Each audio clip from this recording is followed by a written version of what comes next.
আমি আপনাদের শুভেচ্ছা দিয়ে এখানে শেষ করবো দুটি কথা।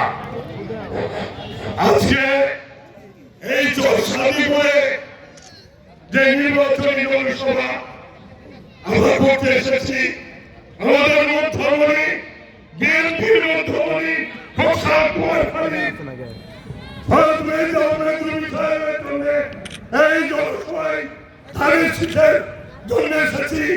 যা আপনারা একটি কথা স্মরণ রাখবেন, আমাদের নেতা যে 16 বছরের মধ্যে 17 বছরের মধ্যে যারা এমপি হয়েছেন, তা কুষ্টিয়া জেলায় ওই আপনার সাহেব হাবিব সাহেব যে টাকা নিয়ে পালিয়ে গেছে, সেই টাকা যদি এই পদ্মা নদীতে মিশিয়ে দিত তাহলে একটি বৃদ্ধ হয়ে যেত।